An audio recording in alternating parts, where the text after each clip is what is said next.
Hello everyone, this is Radiance Biology classes and here I am with another exciting video related to applications of biotechnology. पिछले videos में हमने conclude किया था applications of biotechnology in the field of agriculture and applications of biotechnology in the field of medicine. For those videos you need to subscribe to my YouTube channel Radiance Biology classes and you will find those videos. अगर आपने पहले ही subscribe किया हुआ है तो आपको उन videos का नोटिफिकेशन मिल चुका होगा. Go and watch those videos, they will be of great help to you, right. तो आज के वीडियो में हम बात करेंगे ट्रांसजेनिक एनिमल्स की. तो what are transgenic animals? Transgenic animals बोलने से पहले हम ट्रांसजेनेसिस का डेफिनेशन बताएंगे. As you have as you can see on the board, board पे राइट किया हुआ है, लिखा हुआ है, एक ऐसा प्रोसेस जिसमें हम फॉरेन डीएनए को इंट्रोड्यूस करते हैं. फॉरेन डीएनए बोले तो जीन. किसी जीन को एनिमल के जीनोम के अंदर इंट्रोड्यूस किया. एक ऐसा प्रोसेस जिसमें हमने किसी फॉरेन डीएनए फ्रैगमेंट को, किसी जीन को एनिमल के अंदर इंट्रोड्यूस किया. क्यों? क्योंकि उस एनिमल के अंदर कोई स्टेबल कैरेक्टर पैदा हो. लेकिन ये स्टेबल कैरेक्टर का मतलब है कि ये हेरिटेबल कैरेक्टर होना चाहिए. मतलब ऐसा कैरेक्टर जो इस एनिमल के अंदर स्टेबल हो जाए, इस एनिमल के अंदर ये एक्सप्रेस हो जाए. जीन जब एनिमल के अंदर हमने इंट्रोड्यूस किया तो जाहिर सी बात है जीन एक्सप्रेस होगा. एक्सप्रेस होके जो कैरेक्टर आएगा वो कैरेक्टर आगे वाली जनरेशंस में इनहेरिट होना चाहिए, तभी हम बोलेंगे इट्स अ हेरिटेबल कैरेक्टर. तो ऐसा प्रोसेस जिसमें एक फॉरेन डीएनए फ्रैगमेंट, एक फॉरेन जीन को एनिमल के जीनोम के अंदर इंट्रोड्यूस किया जाएगा सच दैट उस एनिमल में उस फॉरेन डीएनए की वजह से एक कैरेक्टर पैदा हो और वो कैरेक्टर आगे वाली जनरेशंस में भी इनहेरिट हो. ऐसे प्रोसेस को हम ट्रांसजेनेसिस बोलते हैं, राइट. और जो ये एनिमल बना, इस ट्रांसजेनेसिस की मदद से जो एनिमल बना, that animal is known as transgenic animal.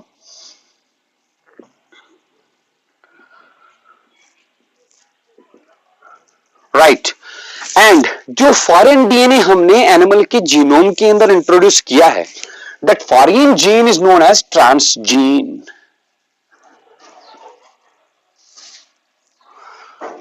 So अंग्रेजी में बात करूं तो the process of introduction of a transgene, a foreign DNA fragment into the genome of an animal such that the animal develops a character that can be inherited to the next generation.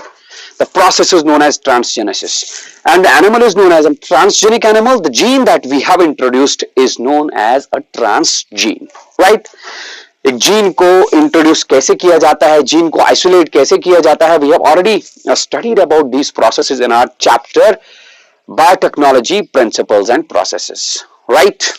Okay, सवाल ये है कि हम transgenic animals को produce क्यों करते हैं भैया, बनाते क्यों हैं इनको? What is the reason behind the production, behind the synthesis, behind the formation of, behind the creation of these transgenic animals? There are some reasons that we need to mention here. I will write those reasons. सबसे पहला reason transgenic animal बनाने का ये रहा. Transgenic animals are created, produced. क्यों? To study about the physiological processes of animals. To study about the physiological processes. Animals की physiological processes या physiological development of animals, इस चीज को स्टडी करने के लिए हम ट्रांसजेनिक एनिमल्स को क्रिएट करते हैं. The second reason to create these transgenic animals is transgenic animals act as models. Models किस लिए मॉडल्स ये एक्ट करते हैं? For testing of drugs, antibiotics and other things, right. तो मैं दूसरा लिखूंगा, they act as good models for understanding. They are good models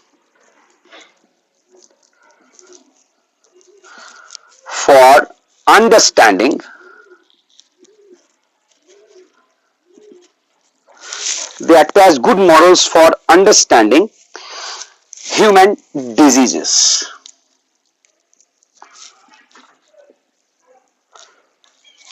diseases को अंडरस्टैंड करने के लिए they are good models.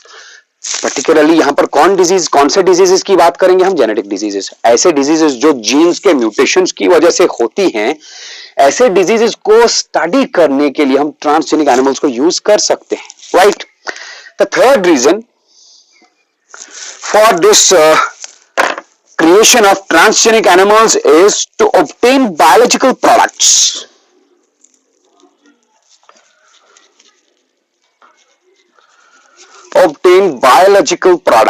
Transgenic animals से हम कुछ इंपॉर्टेंट बायोलॉजिकल प्रोडक्ट्स भी हासिल कर सकते हैं.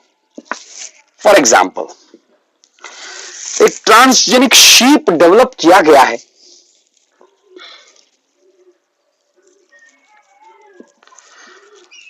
This transgenic sheep consists of a gene. इसके अंदर एक जीन को इंट्रोड्यूस किया गया है. That gene is known as alpha-1 antitrypsin gene. This transgenic sheep contains alpha-1 antitrypsin gene.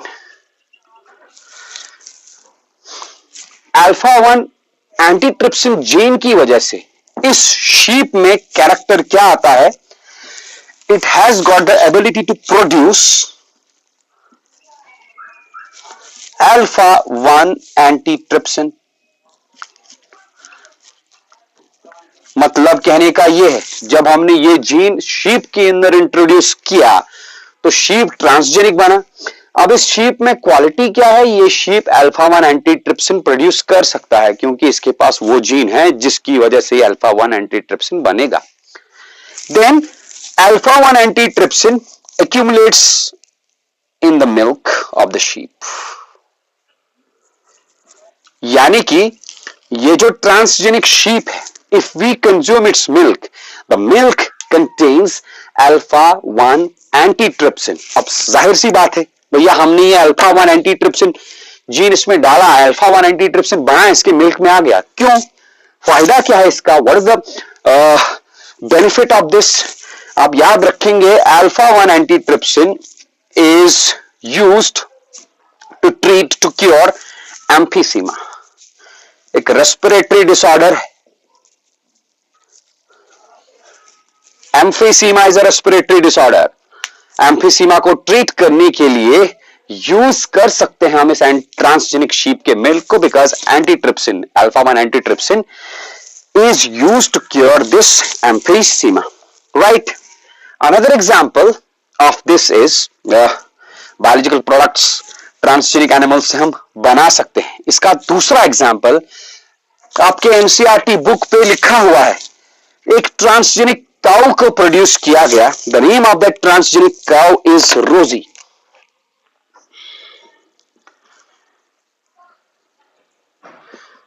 Transgenic cow, the name was Rosie. Right. इस transgenic cow के अंदर एक जीन इंट्रोड्यूस किया गया. The name of the gene is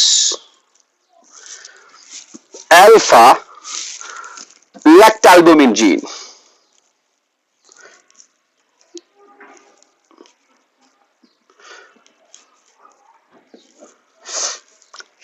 In the genome of the transgenic cow, alpha lactalbumin gene was introduced. Right? तो जाहिर सी बात है, alpha lactalbumin gene will produce lactalbumin. Lactalbumin will be then present in the milk of this cow. इसके अलावा transgenic animals को हम बनाते हैं, क्रिएट करते हैं, इसलिए to test whether the vaccines are safe to use और नॉट.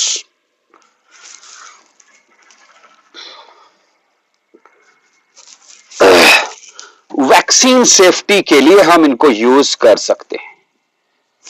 अगर हमारे पास ट्रांसजेनिक एनिमल नहीं होता तो हमको वैक्सीन जब तैयार करते हैं, हम किसी डिजीज के अगेंस्ट, किसी डिसऑर्डर के, वायरल डिजीज के अगेंस्ट वैक्सीन तैयार किया, उस वैक्सीन को टेस्ट करने के लिए हमको किसी और एनिमल का यूज करना पड़ता।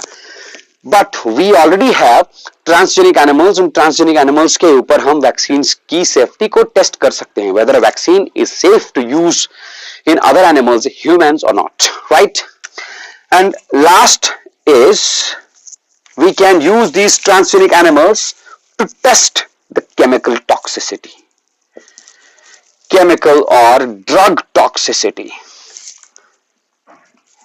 हम बात करेंगे डीएनए फिंगरप्रिंटिंग की।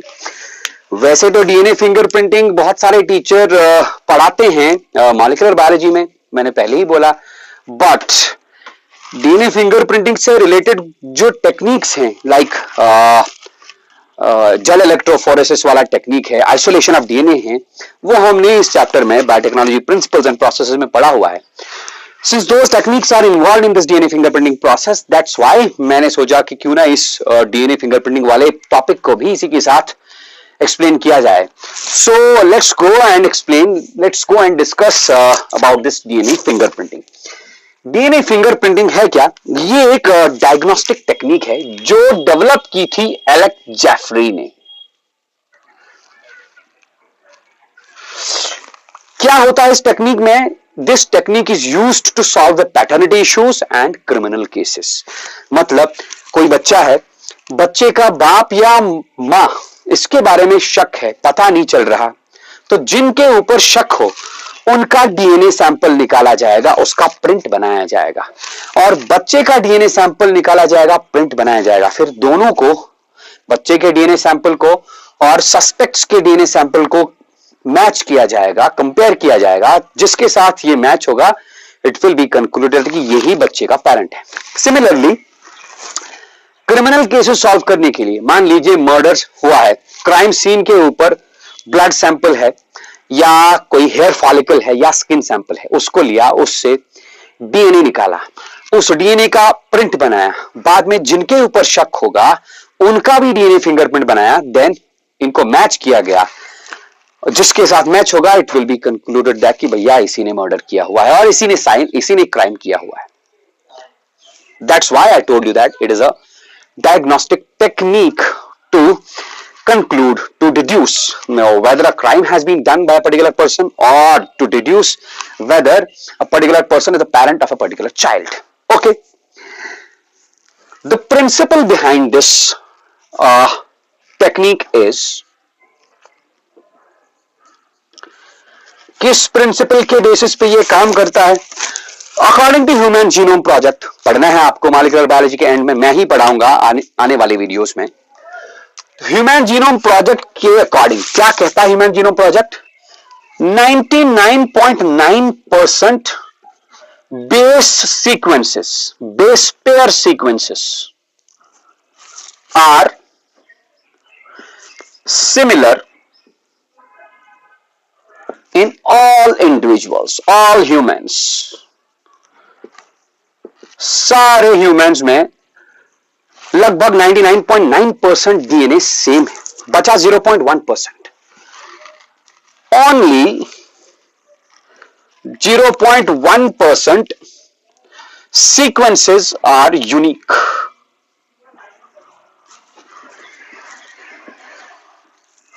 To different individuals,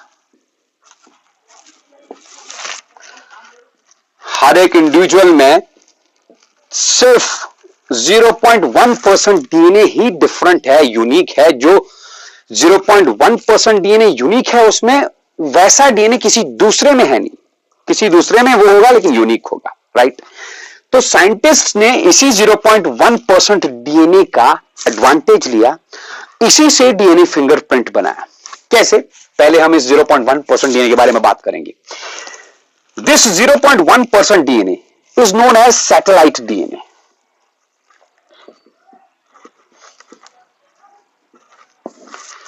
And this satellite DNA consists of repeated base sequences. इसके अंदर repeated base sequences होते हैं।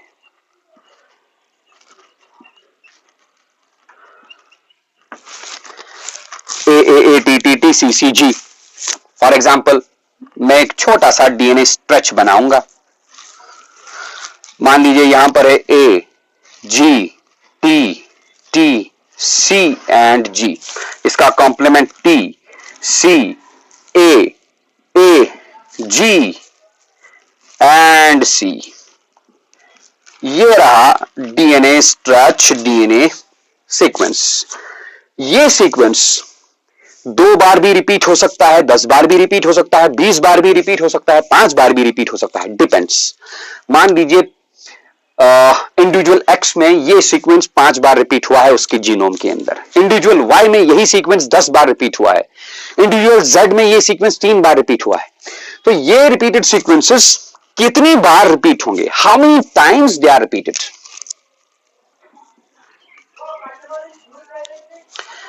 How many times they are repeated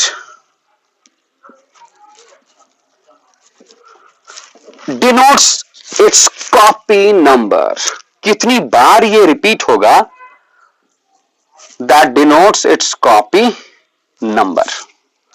क्योंकि ये अलग अलग इंसान में अलग अलग टाइम्स रिपीट होते हैं, that is why they are also known as variable number tandem repeats।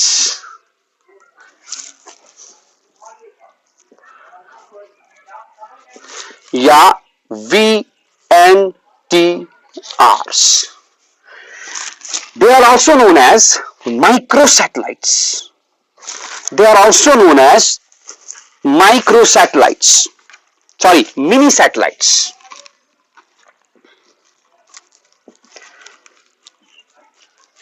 इस सैटेलाइट डीएनए के अंदर एक और रिपीटेड सीक्वेंस होता है, those are known as short tandem repeats और micro satellites. But here we will talk about these VNTRs, mini satellites, right. तो मैंने क्या कहा, 0.1% base sequences in the DNA are different in different individuals, बाकी 99.9% DNA same है। इसी 0.1% DNA को हम सैटेलाइट डीएनए बोलते हैं। सैटेलाइट डीएनए बेटा 2 टाइप का होता है, एक होता है मिनी सैटेलाइट डीएनए, दूसरा होता है micro satellite DNA. Micro satellite DNA को हम शॉर्ट टैंडम रिपीट्स भी बोलते हैं, मिनी सैटेलाइट डीएनए को हम वेरिएबल नंबर टैंडम रिपीट्स बोलते हैं। रिपीटेड सीक्वेंसेस होते हैं, बहुत बार रिपीट होते हैं, किसी में 5 बार, किसी के जीनोम में 10 बार, किसी के जीनोम में 20 बार, इट डिपेंड्स। ये कितनी बार रिपीट होंगे, that denotes their copy number. अब देखिए किया क्या जाता है,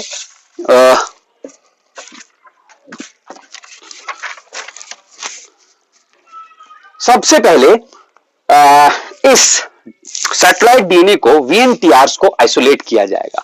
मतलब पहले तो डीएनए आइसोलेट किया जाएगा, किससे, किसी इंडिविजुअल से हमने डीएनए आइसोलेट किया, जिस इंडिविजुअल का हमने डीएनए फिंगरप्रिंट बनाना है। उसके बाद उस डीएनए, आइसोलेटेड डीएनए से VNTR मतलब सैटेलाइट डीएनए को अलग करेंगे, राइट।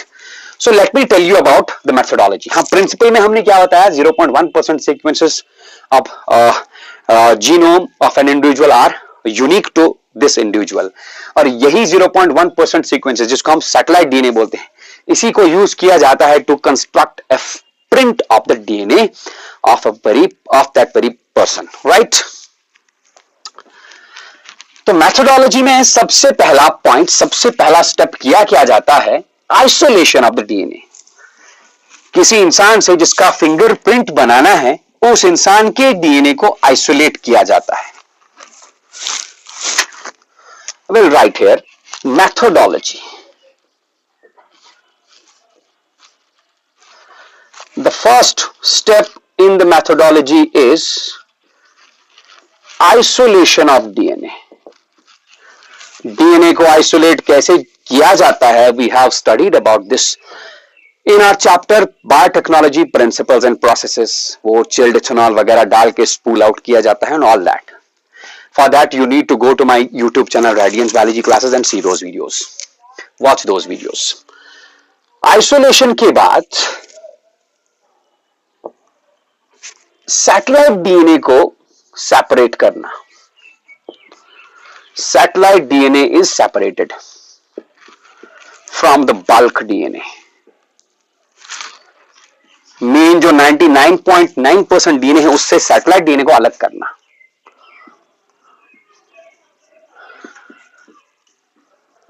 राइट। उसके बाद digestion of satellite DNA,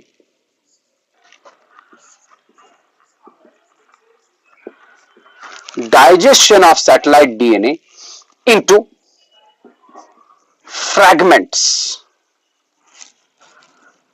by endonucleases.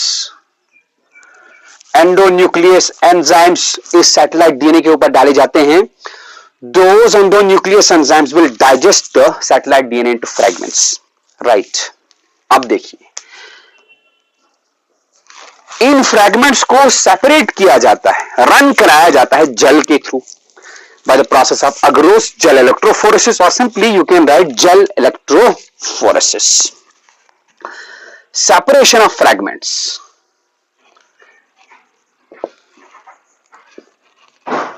by gel electrophoresis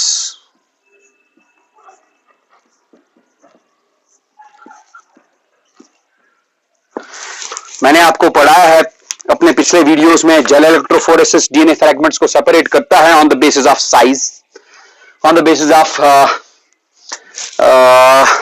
size of the DNA fragments, right.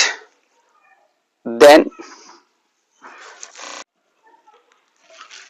अब क्या है ये साउदर्न ब्लॉटिंग, इसके बारे में हम हल्का सा डिस्कशन करेंगे। देखिए, जेल इलेक्ट्रोफोरेसिस में मान लीजिए ये रहा हमारा जेल, इस डायरेक्शन में डीएनए फ्रैगमेंट सेपरेट हुए। कैसे डीएनए फ्रैगमेंट सेपरेट हुए हैं? यहां पर एक फ्रैगमेंट, सबसे बड़ा फ्रैगमेंट सबसे पीछे रहेगा, छोटा फ्रैगमेंट आगे आएगा। ये रहा दूसरा फ्रैगमेंट, ये रहा तीसरा fragment, then fourth one, then fifth one. ये रहा जेल। अगरोस जेल के ऊपर डीएनए फ्रैगमेंट सेपरेट हो चुके हैं, लेकिन gel is a temporary medium. Gel हमेशा नहीं रहेगा, जेल के ऊपर ये डीएनए फ्रैगमेंट सेफ नहीं। दैट इज वाई जेल को ट्रे पे रखा, इसके ऊपर एक पेपर डाला जाता है। The paper is known as nitrocellulose membrane, right. जैसे ही नाइट्रोसेलुलोज मेम्ब्रेन जेल के ऊपर डाला जाएगा तो जेल से कैपिलरी एक्शन के थ्रू नाइट्रोसेलुलोज पेपर के ऊपर ये डीएनए फ्रैगमेंट्स ब्लॉट हो जाएंगे। I will show you. मान लो ये जेल है, इस जेल के ऊपर ये रखा हमने नाइट्रोसेलुलोज पेपर, नाइट्रोसेलुलोज मेम्ब्रेन। तो होगा क्या, जेल से डीएनए मूव करेगा नाइट्रोसेलुलोज मेम्ब्रेन की तरफ by the process of capillary action. अब जेल हमको चाहिए नहीं, हमारे पास आ गया what now we have got a nitrocellulose membrane, और नाइट्रोसेलुलोज मेम्ब्रेन पे बिल्कुल डीएनए फ्रैगमेंट्स का पैटर्न वैसा ही होगा।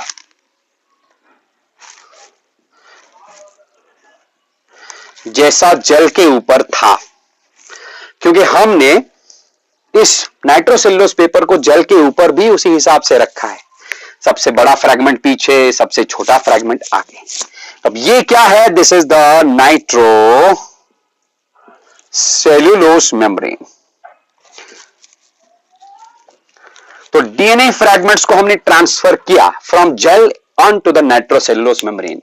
This transfer technique is known as blotting technique. अब साउदर्न ब्लॉटिंग इसको क्यों बोलते हैं? क्योंकि इसको डिस्कवर किया था E.M. साउदर्न ने, right? That is why it is known as southern blotting. So what I will write here? Transfer of DNA fragments from gel onto the nitrocellulose या किसी permanent medium membrane. राइट। अभी काम खत्म नहीं हुआ हमारा। अब हम इस नाइट्रोसेलुलोज मेम्ब्रेन को सुखाएंगे, इसको हाई टेम्परेचर देंगे, right.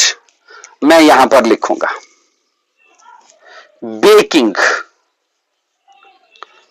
Of nitrocellulose membrane.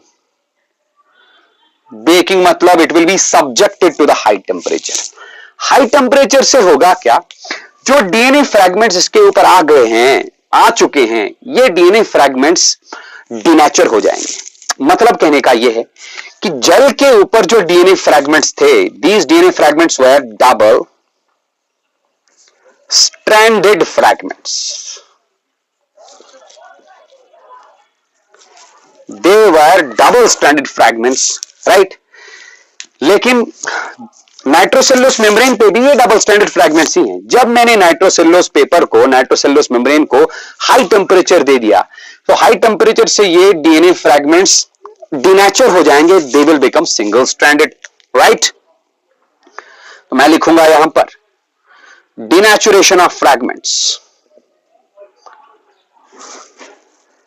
denaturation of fragments. So DNA fragments will become now to form क्या, single stranded fragments. Right. हो गया। अब बेकिंग के बाद हम इस नाइट्रोसेल्युलोस मेम्ब्रेन के ऊपर, जिसके ऊपर सिंगल स्ट्रैंडेड डीएनए फ्रैगमेंट्स हैं, इसके ऊपर हम रेडियो लेबल्ड प्रोब्स डालेंगे।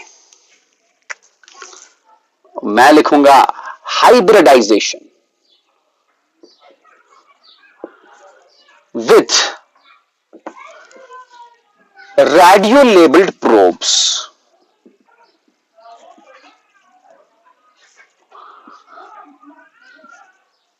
अब ये प्रोब क्या है भैया, बताएंगे। What are probes? Probes are single stranded DNA fragments. Probes are single stranded DNA fragments of known sequence. हमको इनका बेस सीक्वेंस मालूम है, राइट। और तो और ये रेडियो लेबल्ड है, इनके ऊपर, इनके साथ टैग किया है हमने, इनके साथ अटैच किया हुआ है कोई radio active element, right. What they will do, ये इस नाइट्रोसेल्युलोस पेपर के ऊपर डीएनए फ्रैगमेंट्स, यहां पर भी सिंगल स्ट्रैंडेड है। कौन से डीएनए फ्रैगमेंट्स? यहां पर वीएनटीआरस हैं जो सेपरेट हमने किए हैं। ये बहुत सारे वीएनटीआरस के साथ बाइंड करेंगे and they will start producing radioactive radiations, and autoradiograph में इनको डालेंगे तो दे विल ग्लो, राइट।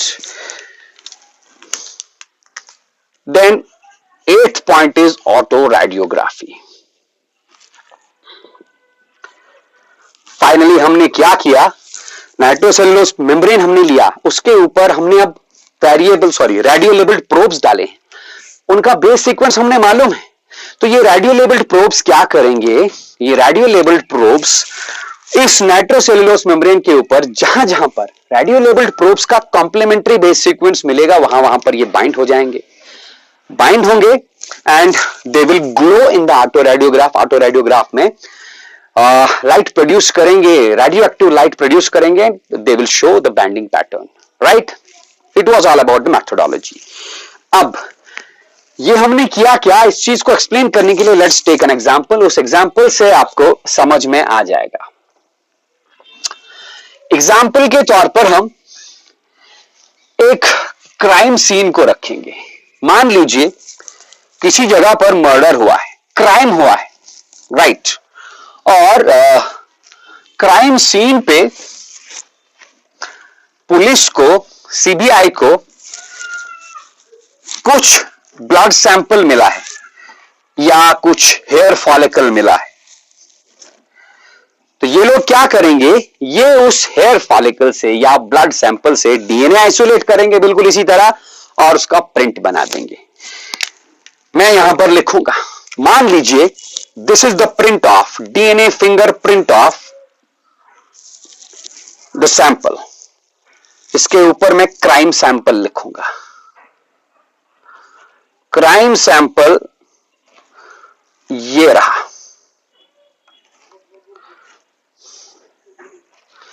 ये इन्होंने क्राइम सैंपल का प्रिंट बनाया हुआ है।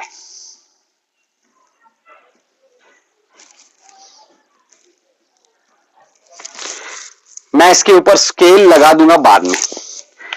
अब इनको शक है दो इंसानों पे, दो इंडिविजुअल्स पे, कि ये शायद इंडिविजुअल ए ने भी किया होगा क्राइम या इंडिविजुअल बी ने किया होगा।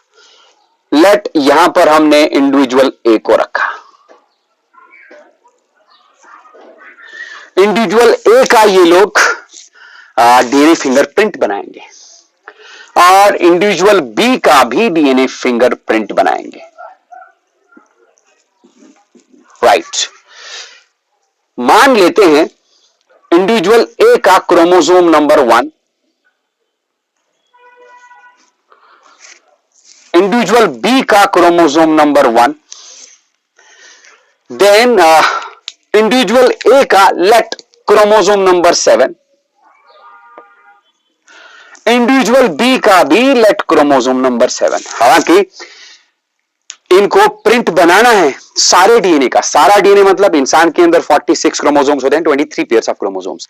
दे have to make the print of the DNA present in all these 23 pairs of chromosomes. 23 pairs of chromosomes के अंदर जितने भी डीएनए हैं उन सब का प्रिंट बनाना है। हमने यहां पर एग्जाम्पल के तौर पर 2 क्रोमोसोम्स का दिखाया। इंसान डिप्लॉयड है तो हमको पेयर्स में क्रोमोसोम्स दिखाने पड़ेंगे। मान लो ये क्रोमोसोम 1 फर्स्ट पेयर है, ये रहा इंडिविजुअल बी का फर्स्ट पेयर।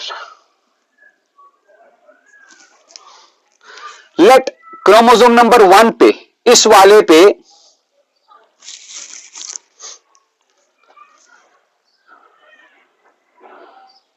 तीन बार VNTRs रिपीट हुए हैं, 3 रिपीट्स, राइट, 1 2 3। सैटेलाइट डीएनए 3 बार रिपीट हुआ है। लेट इस वाले पे लेट इसके ऊपर 2 बार रिपीट हुआ है। लेट इस क्रोमोसोम में एक ही रिपीट है। किसका रिपीट? सैटेलाइट डीएनए का रिपीट, VNTR का रिपीट। सिमिलरली हम क्रोमोसोम नंबर 7 भी दिखाएंगे। It will also be present in the form of a pair.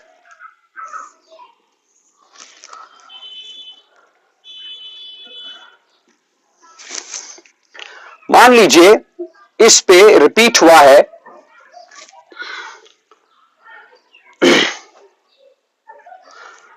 1 2 3 4 5 5 repeats. यहां रिपीट हुआ है 6 बार, 1 2 3 1 2 3 4 5 और 6 रिपीट्स। लेट 7 रिपीट्स है यहां पर।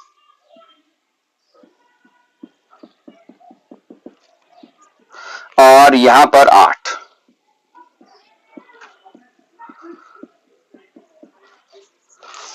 ठीक है, अब इन क्रोमोसोम्स को डाइजेस्ट किया गया, इनके अंदर के डीएनए को जल के ऊपर लाया गया, फाइनली नाइट्रोसेलुलोज मेम्ब्रेन के ऊपर लाया गया और ये रहा इंडिविजुअल ए का डीएनए फिंगरप्रिंट।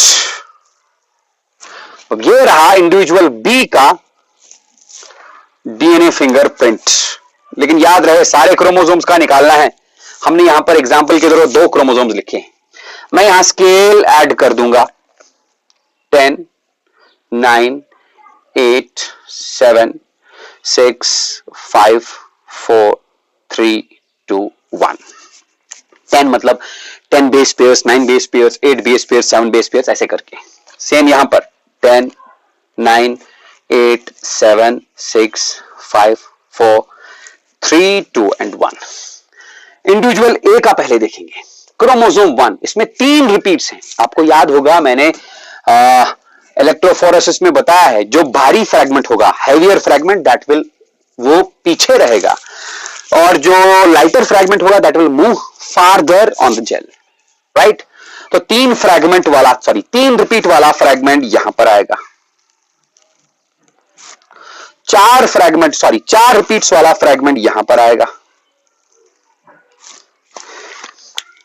5 रिपीट वाला फ्रैगमेंट थोड़ा भारी है तो पीछे ही रहेगा। और 6 रिपीट वाला फ्रैगमेंट ये रहा इंडिविजुअल ए का, उसके 2 क्रोमोसोम्स का प्रिंट। देन इंडिविजुअल बी का देखेंगे हम, क्रोमोसोम 1, हाँ 2 रिपीट्स वाला फ्रैगमेंट, 2 रिपीट्स वाला फ्रैगमेंट ये रहा, 1 रिपीट वाला फ्रैगमेंट ये रहा, राइट। देन 8 रिपीट वाला फ्रैगमेंट पीछे ही रहेगा, it will be a heavier one. और 7 रिपीट वाला फ्रैगमेंट, राइट। ये था ए का, ये था बी का। अब हमारे पास क्राइम सैंपल है, चलो हम क्राइम सैंपल को इसी के हिसाब से ड्रॉ करेंगे। तो ये रहा क्राइम सैंपल।